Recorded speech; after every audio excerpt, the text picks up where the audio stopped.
On aurait aimé vous dire que le futur sera beau.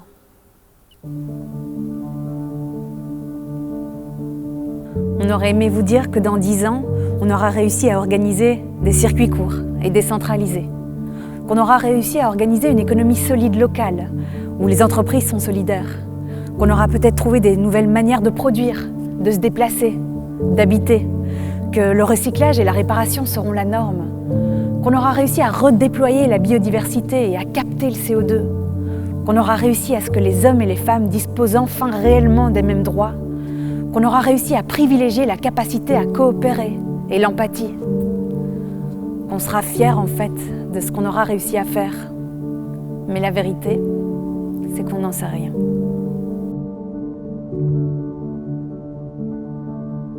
Nous sommes en train de vivre une période de transition un peu brutale avec la crise sanitaire. On a compris pour la première fois que ne rien faire, c'était déjà en quelque sorte agir. Nous n'avons pas de recette toute faite de ce qu'il faut faire.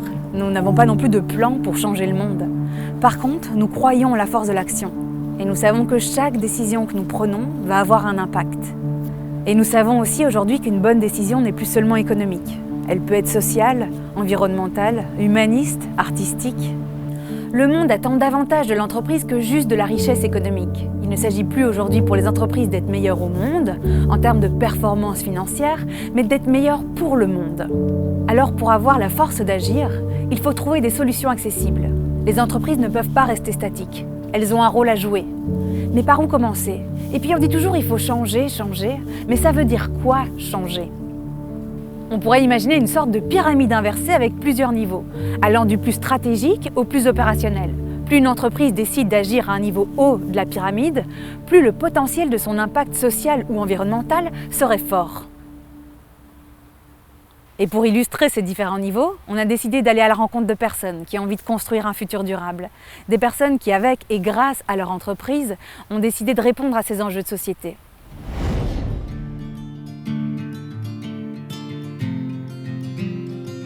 On s'est rendu dans l'atelier Constant Berger, qui rassemble une cidrerie, un pressoir et une distillerie. Il a été fondé par Adeline et Léandre, un jeune couple qui a décidé de placer ses valeurs au cœur de son projet et qui utilise sa raison d'être comme une véritable boussole stratégique. Notre raison d'être, c'est connecter l'homme à sa nature. Nature qui a deux sens ici, c'est soit sa nature en tant qu'être humain, on est quand même un animal hyper évolué, on a de la spiritualité, on a mis de la beauté dans tout ce qu'on faisait, la gastronomie, l'architecture, l'art, la chanson, et également on est partie intégrante de notre écosystème, ce qu'on a souvent tendance à oublier. Et nous, on a découvert très concrètement qu'un verger haute tige, donc c'est un verger naturel, qui n'a pas besoin d'engrais chimiques, qui recrée de la biodiversité, nous offrait des fruits d'une qualité exceptionnelle. Et à partir de là, on s'est dit, OK, on a un outil pour apporter un changement environnemental, une meilleure conscience environnementale. Créons des produits qui subliment en fait ce que la nature a à nous offrir, du jus, du cidre, de l'eau de vie. Pour moi, l'entreprise du futur, elle doit avoir, je pense, 3 caractéristiques. La première chose, c'est viser à un futur décarboné et pas en termes de greenwashing. Donc, c'est vraiment, est-ce que mon activité crée du CO2 ou produit plus de CO2 pour les externalités qu'elle génère? Donc, c'est un arbitrage quand même. Ou alors, est-ce qu'elle vise à une réduction de la pollution? Est-ce que je vais consommer plus de matière? Est-ce que ça va avoir un effet néfaste sur une population d'animaux ou d'humains à l'autre bout de la planète? La deuxième chose, c'est qu'elle doit avoir un impact social positif. Ça peut s'exprimer de plein de manières, mais ça peut être par exemple la réduction des inégalités, est-ce que je crée du lien autour de moi? Et la dernière chose, pour moi je pense c'est la relocalisation de la production. Il faut pouvoir profiter de ce qui nous est donné ici et savoir savourer les choses qui sont faites déjà ici et essayer de relocaliser un maximum la production. Parce qu'en fait l'entreprise c'est un levier d'action incroyable et ultra puissant pour changer le monde. Vraiment, mettez du sens dans ce que vous faites et ça guidera naturellement vos actions et ça aura des impacts positifs au niveau environnemental et social qui sont 2 composantes qu'on oublie trop souvent en fait, dans l'équation d'une entreprise.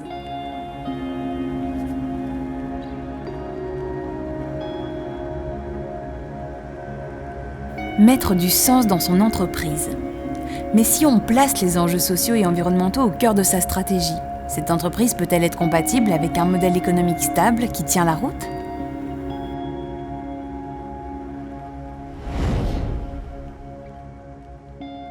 Plus on a de l'impact par rapport à cette raison d'être, plus on avance économiquement, financièrement, et vice-versa. Si on veut être pérenne, il faut complètement réfléchir le modèle économique pour qu'il soit intégré et en phase avec cette raison d'être.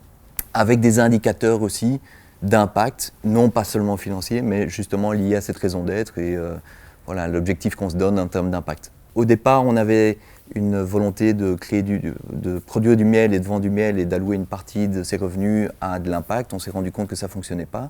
Et on s'est posé la question de savoir quels étaient les actifs qu'on avait et quelles étaient leurs fonctions.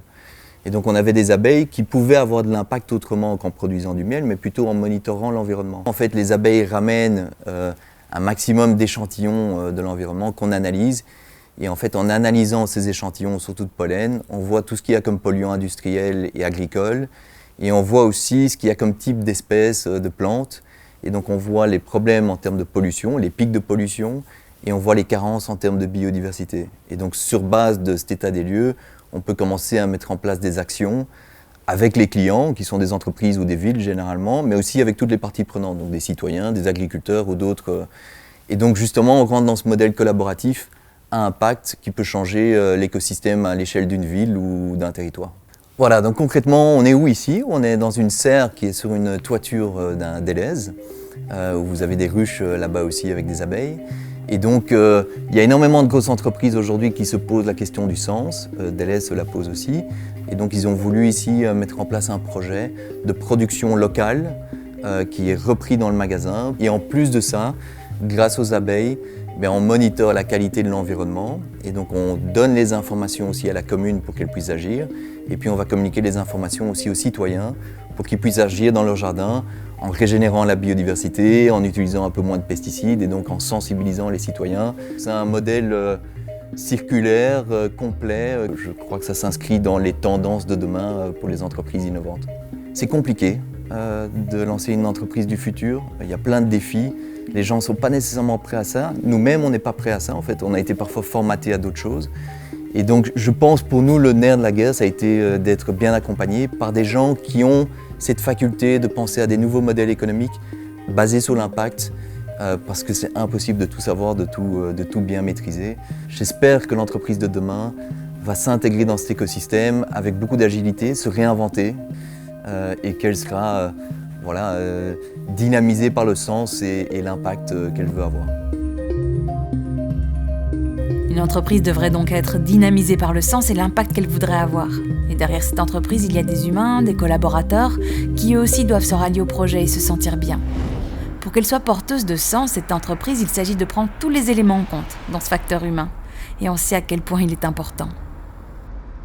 Ce qui fait que les gens se sentent bien au travail, qu'ils y trouvent du sens et du plaisir, c'est fondamentalement la satisfaction de 3 besoins psychologiques fondamentaux. Tout d'abord, le sentiment d'être inclus, d'être vraiment une personne reconnue au sein d'un groupe qui contribue à faire quelque chose ensemble. Deuxièmement, c'est d'avoir une marge d'autonomie. Ce n'est pas je fais ce que je veux, comme je veux, quand je veux, où je veux. C'est pas la fête du slip, mais c'est je peux prendre toutes les initiatives qui me paraissent pertinentes à partir de mon ou de mes rôles pour contribuer à la réalisation des objectifs du groupe, et ce dans un cadre de règles que j'ai contribué à définir. Donc c'est vraiment très important de le formuler comme ça, parce que certaines entreprises pourraient dire « oui mais non, mais l'autonomie, on ne peut pas ». Non, c'est toujours dans un cadre bien clair pour tout le monde. Et troisièmement, c'est le développement personnel, c'est-à-dire que je me sens que j'ai la capacité, au travers de mon travail, de me développer comme une personne et pas simplement comme un facteur de production. Voilà. Et ça contribue aussi au développement collectif de l'organisation. Si tu veux, la pratique de la gouvernance collaborative, elle veille vraiment à ce que les plus fragilisés aient voix au chapitre. Si tu te préoccupes des plus fragilisés, tu augmentes la capacité de résilience de l'organisation. On est toujours peut-être le futur plus fragile. Donc si on se préoccupe aujourd'hui de ceux qui sont les plus fragiles, quelque part on s'assure que dans le futur, peut-être, si c'est nous qui devenons plus fragiles, on se préoccupera de nous. En tout cas, qu'on crée une culture qui aille dans ce sens-là. Et ça, je crois que ça fait vraiment du bien aux gens. aucun changement, selon moi, d'une entreprise, en tout cas sur ce plan-là, n'est possible sans que le ou la responsable de l'organisation et toutes les personnes du comité de direction, par exemple, ne soient prêts à travailler sur eux-mêmes pour incarner ce changement. Incarner le changement. Ce serait ça une des clés pour contribuer à un monde durable ? En tout cas, c'est le cas de Maxime, de Ecopoon, que nous avons rencontré. Avec son associé Cyril, ils ont développé une gamme de couverts comestibles. Donc Cyril et moi, on se connaissait depuis de nombreuses années et on était à un festival et on s'est vraiment rendu compte du nombre de couverts en plastique à usage unique qui étaient consommés. Et là, on s'est vraiment dit, il faut trouver une alternative, il faut trouver une solution à ce fléau environnemental qui est la pollution du plastique. Et c'est comme ça qu'il nous est venu l'idée des couverts comestibles pour remplacer tous ces plastiques à usage unique. Donc une entreprise coopérative, c'est un nouveau modèle alternatif au modèle, on va dire, traditionnel. Et c'est un modèle qui nous parle beaucoup à Cyril et à moi. C'est aussi un modèle très important parce que dans le modèle coopératif, l'argent n'est pas une fin en soi. L'argent est vraiment un moyen qui est au service des activités de l'entreprise. Si par exemple on regarde les coopératives des agriculteurs, là il y a une vraie raison. C'est les agriculteurs qui se mettent ensemble, qui unissent leurs forces pour avoir un prix plus juste, pour proposer de meilleurs produits aux clients. Donc là il y a une vraie raison derrière. Donc nous on est en train d'analyser justement est-ce que c'est pertinent dans notre modèle de faire une coopérative. Quoi qu'il arrive, et peu importe le modèle qu'on va choisir, Cyril et moi, on a des valeurs qui sont assez fortes en termes de gouvernance, en termes de vision, de préservation des ressources et de l'environnement. Et donc, quoi qu'il arrive, ces valeurs seront inscrites dans notre entreprise. Alors, Cyril et moi, on est toujours au stade de développement. Mais si on devait donner un petit conseil à des personnes qui vont suivre notre chemin, ce serait vraiment de se recentrer sur leur mission et les produits, les biens ou les services qu'ils vont produire. Quel est l'impact sur la société finalement ? Il faut que dans le monde de demain, les entreprises produisent des biens ou des services qui ont un impact positif sur la société en fait. Tous ces jeunes projets laissent entrevoir l'espoir d'une nouvelle façon d'entreprendre. Mais qu'en est-il des grandes entreprises leaders dans leur domaine ? Est-ce possible de transposer cette vision dans des structures de plus grande taille qui ont des objectifs financiers et des investisseurs ?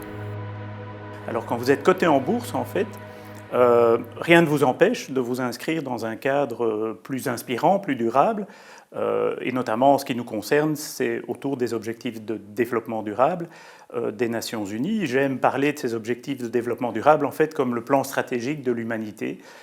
C'est très inspirant, c'est avec des objectifs très ambitieux.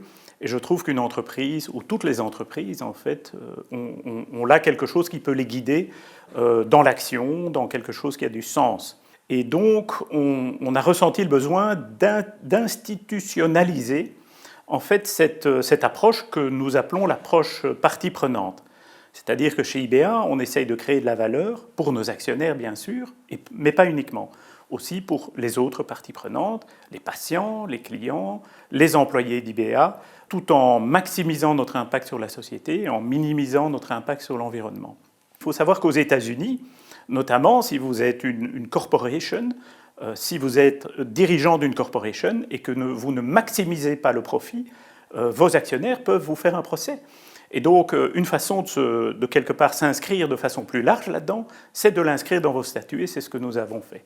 L'autre chose que nous avons faite, c'est aussi de donner plus de pouvoir aux actionnaires que je dirais loyaux, c'est-à-dire des actionnaires qui partagent cette vision. Et chez IBA, là aussi, nous sommes assez fiers d'avoir implémenté une nouvelle possibilité dans le droit belge, qui est la possibilité de donner un droit de vote double aux actionnaires long terme.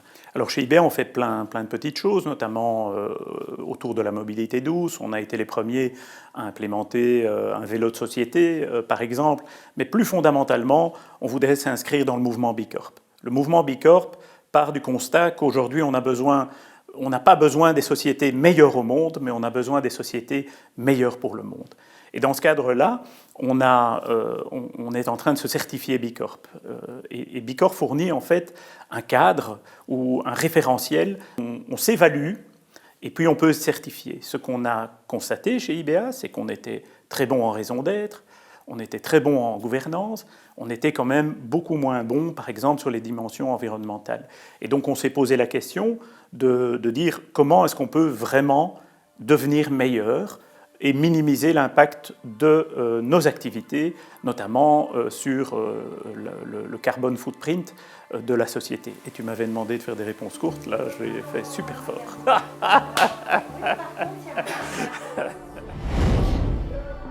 C'est plutôt encourageant.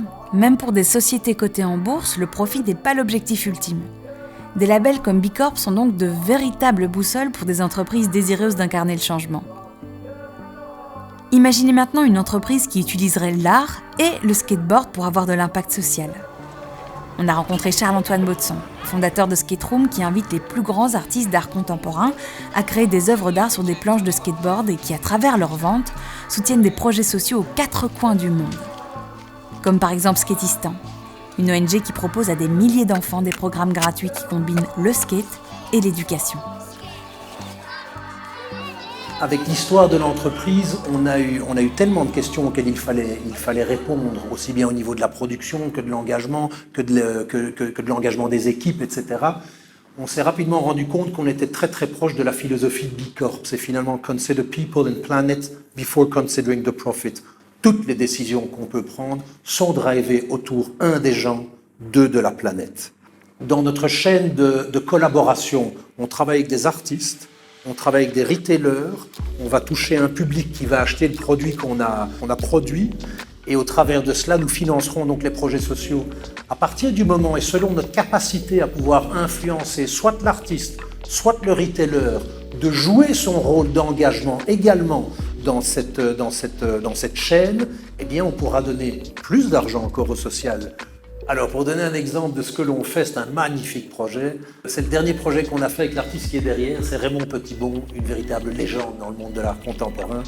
On a sorti ce magnifique triptyque ainsi qu'une autre planche solo qui ont été présentées dans la vitrine du MoMA sur la 53e rue à New York, de nouveau avec tout cet engagement sociétal qui découle des ventes du produit, que ce soit au MoMA, que ce soit sur notre site internet. Et alors, on a continué à suivre Skateistan au travers de cette collaboration-là.